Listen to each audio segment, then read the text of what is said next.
The house was perfect, too perfect, Ginny said, but all you could see was its shadow swallowing the light. Marge, your cheery real estate agent, waved you through the foyer like she was welcoming you to a prize you hadn't yet won. Isn't it, darling? She beamed. The original molding, the bay windows, and wait till you see the nursery. Nursery. The word lodged in your throat like dust. You loved Ginny. You did. But you hadn't quite adjusted to the idea of becoming a father. Especially not here, in this place that felt like it had been waiting for you. Ginny's eyes sparkled as she walked ahead, brushing her hand over the staircase railing. A flicker of something passed through her expression, like she was remembering something she hadn't lived. Do you feel that? She asked. It feels right. You felt it too, but not like she did. The air was still, too still, and the whole place smelled like lilacs and mothballs. Margie's heels clacked against the hardwood. It's been empty for a while, but it's structurally sound. The last family left a few things. The nursery was upstairs. Sunlight streamed in, unnaturally bright. A pale blue crib sat in the corner, rocking ever so slightly, though no window was open. A faded mobile spun in slow, soundless circles. Your fingers tingled when you stepped over the threshold. Ginny went to the crib and placed her hand on the edge. Her expression changed, glassy-eyed, serene. She hummed a lullaby you didn't recognize. Where'd you learn that? You'd asked. She blinked, confused. I don't know, just popped into my head. Marge lingered in the hallway, staring at a framed photo on the wall. When you glanced at it, it was empty, just wallpaper. She gave you a smile that was all teeth and no eyes. That night, Ginny insisted you sleep there, just to get a feel for it, she said. You lay awake on the mattress you'd thrown on the floor of the main bedroom. She snored softly beside you. But the house wasn't asleep. It breathed. It listened. In the hallway, you heard a soft creak. Then another. You got up. The rocking chair in the nursery moved, slow and steady. Ginny? You whispered, but she was still in bed. Alone. You reached for the light switch, but the bulb buzzed and popped. Darkness fell over you like a wet sheet. When morning came, Ginny was already up, smiling in the kitchen, hair braided the way she used to in college. She looked younger. I made pancakes, she said. You stared at the table. There were 3 plates. Why 3? She smiled. Not at you, but over your shoulder. For the baby, silly, she's starving. You turned, heart clawing at your ribs. No one was there. The baby hadn't come yet. Ginny was still pregnant. But the high chair, where did that come from? It rocked gently, as if recently vacated. The house had chosen you, you thought. Or maybe just her. She reached out and touched your hand. Her skin was cold. Welcome home, she said. So, you eventually gave in to Ginny and you took the house. This house wasn't just old. It remembered. It held on to secrets, to shadows. It was the kind of place where time twisted and the past lingered just out of reach, like a half-remembered dream. But to a young couple expecting their first child, it seemed perfect. When baby Andy arrived, the house changed, or maybe it had just been waiting. At night, Andy would cry relentlessly, inconsolable, staring into corners of the room where there was nothing. Nothing you could see, anyway.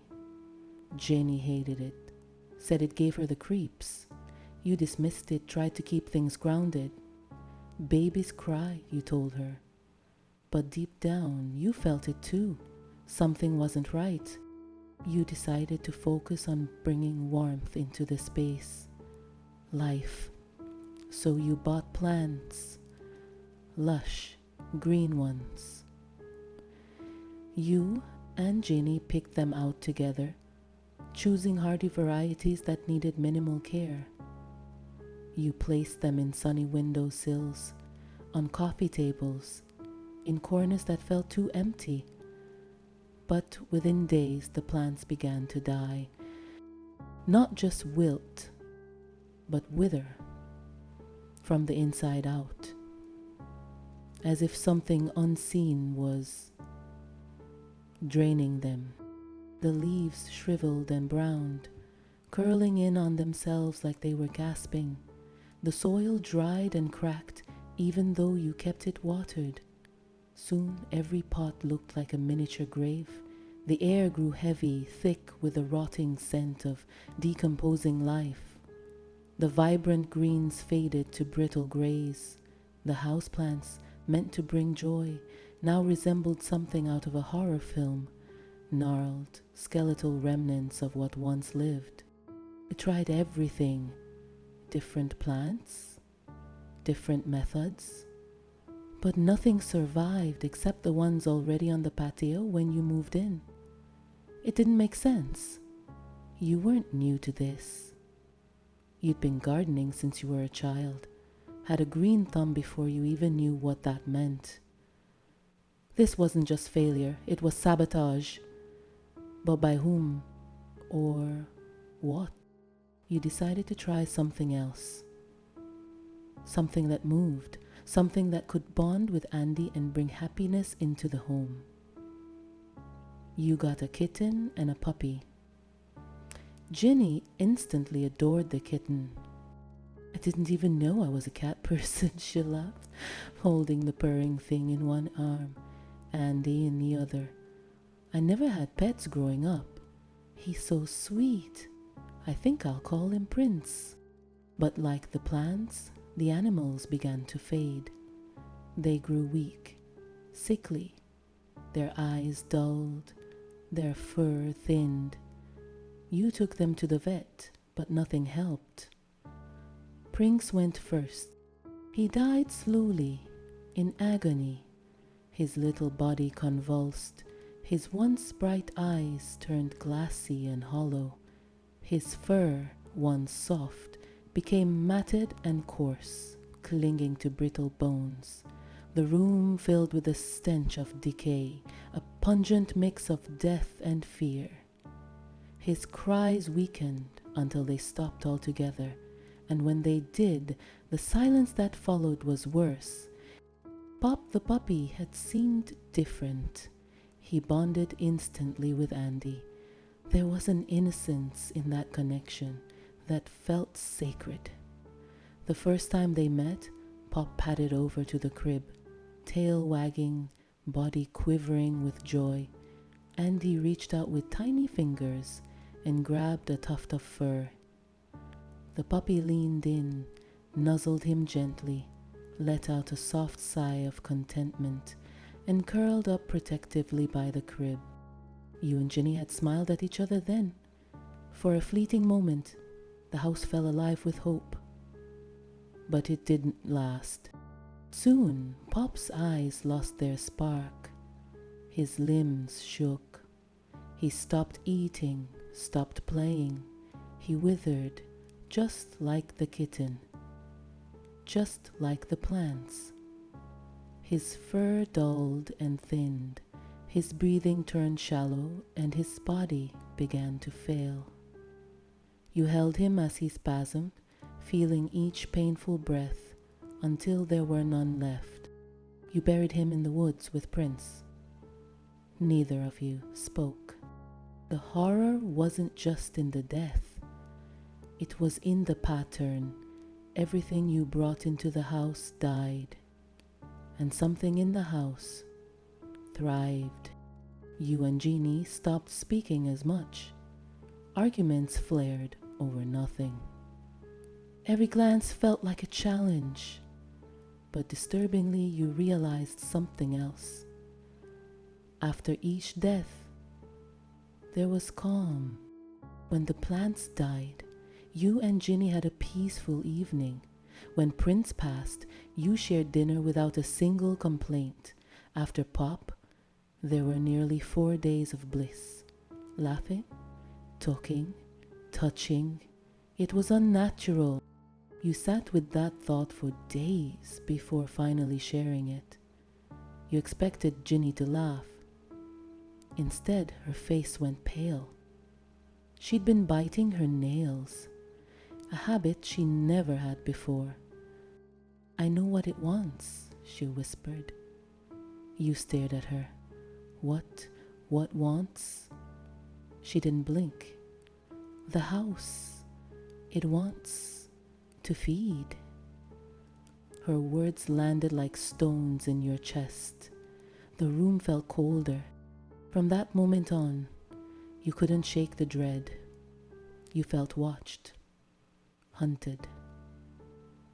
The house wasn't just killing things, it was devouring them. And it was starting to eat away at you too. Then, 2 weeks after Pop's death, the unthinkable happened. One night, you and Ginny were jolted awake by Andy's cries. You rushed to his room, but something was wrong. The silence in the house was unnatural. The floorboards didn't creak, no wind, no sounds at all. You entered the nursery, and the temperature dropped. Freezing. The air was thick and unmoving. The moonlight that usually spilled in through the curtains was gone. Ali's cries were louder, but you couldn't see him. You rushed to the crib. Empty. Then you looked up, and your heart stopped. "Ginny, look," you gasped. Andy was floating. He hovered near the ceiling, surrounded by a thick, swirling black mist. His tiny limbs flailed helplessly as the darkness wrapped around him like tendrils. You couldn't move, couldn't scream. The air was frozen in your lungs. The mist pulsed and thickened. Then it began to take shape. The shadows twisted into limbs, gnarled, elongated. A face began to form from the swirling dark. A face that seemed ancient and wrong, all jagged angles and hollow eyes. You could still hear Andy crying, but his cries were muffled now, as if he were underwater or inside something alive. The house wasn't just haunted, it was hungry, and now it seemed to work your son. Fortunately, Andy was all right when he was lowered from the ceiling, just crying and shaken. Both you and Ginny had real trouble leaving him alone after that. About a week later, just past dusk, there was a loud knock at the door. Ginny gently set little Andy down and smoothed out her dress. The setting sun painted the kitchen window in soft orange and rose hues. It was a beautiful evening. The two of you had spent the day carefully avoiding one another's tempers, and outside of a few slip-ups, you'd managed to keep the peace. Dinner was ready, and the house was filled with the warm, comforting smell of roasted vegetables and meat. You opened the door. As expected, it was the neighbor from down the street, the one you and Ginny met at the farmer's market a few days prior. She had seemed lovely, genuinely helpful and kind, so you'd both invited her for dinner. She stood on the porch, smiling warmly, with a dish cradled in her arms. Her eyes sparkled with that disarming kindness that made you feel at ease, even if you knew better. A soft, floral dress fluttered around her ankles, and her grey curls were pinned neatly into place. "Hello, Cynthia," he said. "You look absolutely lovely. Come in."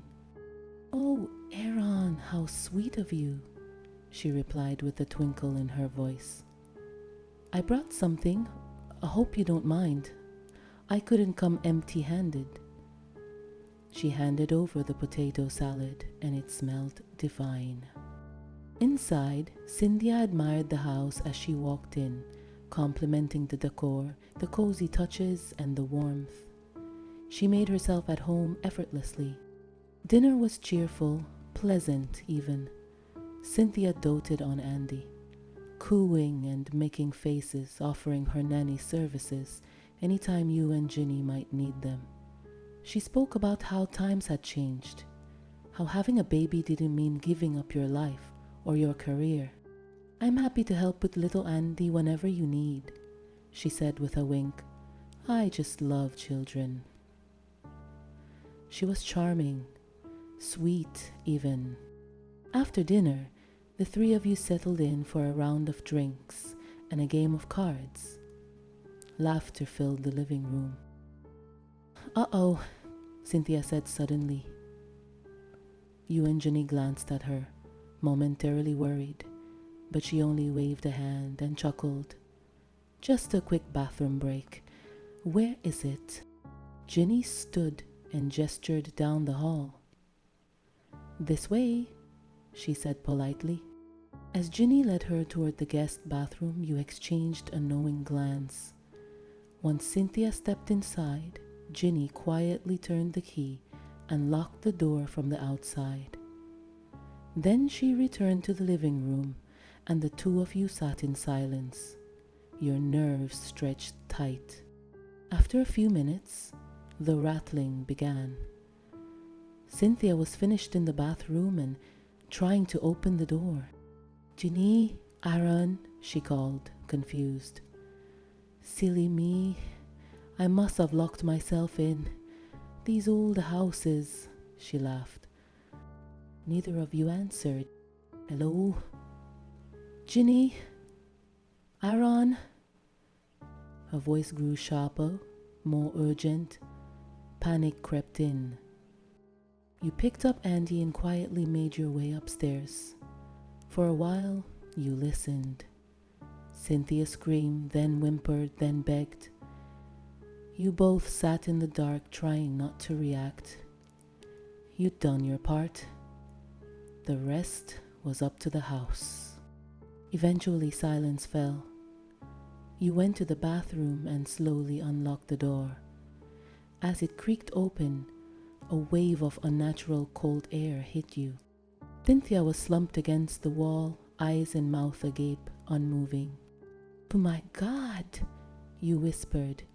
Her body looked mummified, shriveled, dried out like a husk. Her skin was papery and clung tightly to her bones. Her floral dress hung off her like rags, and her face was frozen in a grotesque expression of horror. Her cheeks were hollow, her eyes wide and sunken. It was as if she'd aged decades in the span of a few minutes. Even Ginny, usually composed, let out a scream and braced herself against the wall. You moved to check her pulse, but Ginny caught your arm. "Don't," she warned. "Not yet. I don't think it's done." By morning, all that remained were her bones. Working together, you and Ginny carried what was left of her out to the woods and buried her in the soft earth. Right beside Prince and Pops. You thought it was touching in a way. A little family forming out there. For your first time, you both did very well. Of course, I did threaten to take your son instead. That seemed to motivate you. Cynthia was delicious. She'll keep me satisfied for a few weeks, maybe longer. Younger is better, of course. Fresher. But you already know what comes next. You'll keep feeding me. That's the deal, until your son is old enough to take your place and his children after him. A lineage of caretakers, generation after generation of feeders. And what's in it for you? Apart from not taking your precious son, I'll make your wildest dreams come true. I knew you two were the right choice the moment you stepped, nervous and hopeful, up my driveway.